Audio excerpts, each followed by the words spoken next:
अस्सलामुअलैकुम नाजरीन, अज मैं मौजूद हाँ जनाब सेठ हजूर बख्श कने दे नाल अज असां गुफ्तगू करेसूँ किसाने दे मसाइल दे उत्ते। अस्सलामुअलैकुम सेठ साहब। वालेकुम सलाम जी बहुत शुक्रिया सेठ साहब तुहाड़ा कि तुसा मेरी एक रिक्वेस्ट दे उत्ते मेरे को अपना कीमती वक्त दिते वे।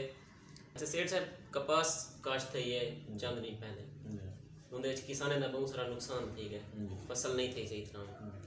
हुणे तुस क्या आखो, किसाने बहुत सारा एहतजाज भी किया, DC राजनपुर दे दफ्तर के सामने धरना भी लीते ने, उनके बाद लाहौर दे विच माल रोड ते भी धरना लीते ने तुहाडे खिलाफ, और मुख्तलिफ डीलर्स के खिलाफ बहुत सारी नारेबाजी भी थी है।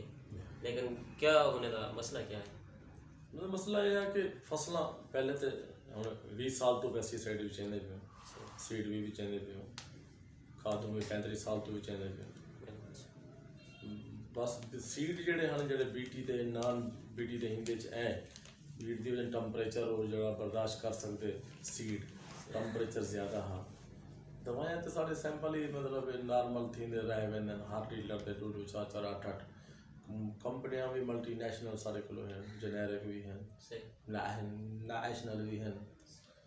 उहदे च मैं नहीं समझदा दवाएं दे विच कोई ते सामने मतलब आता ते हाथों किसान दे फेवर चो किसान को रिलीफ देने हैं, कम दवाएं कम खाद कम मतलब सीड रेटें भी चेंदे हैं, किसान दी हेल्प करन दे रह वेनो इंशाअल्लाह। इस मामले जो अगर उन्हें जलूस वाला जड़ा मामला बस कुछ सरपसंद हल मतलब उन्हें खड़ के रिकवरी का मामला आया, जो भी उन्हें लोग जो रिकवरी रोकी खड़े हैं मामला खड़ा।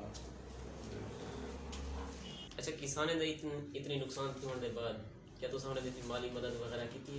असा उन्हें माली मदद रेटे में तो बहुत कलील कलो बहुत थोड़ा ही नफा होंगे सारा पहले भी हुण भी उनके सारे कोई मामला रुके खड़े जेडे रुक गए जेडे दे गए खड़े थे उन्हें नाल कोई भी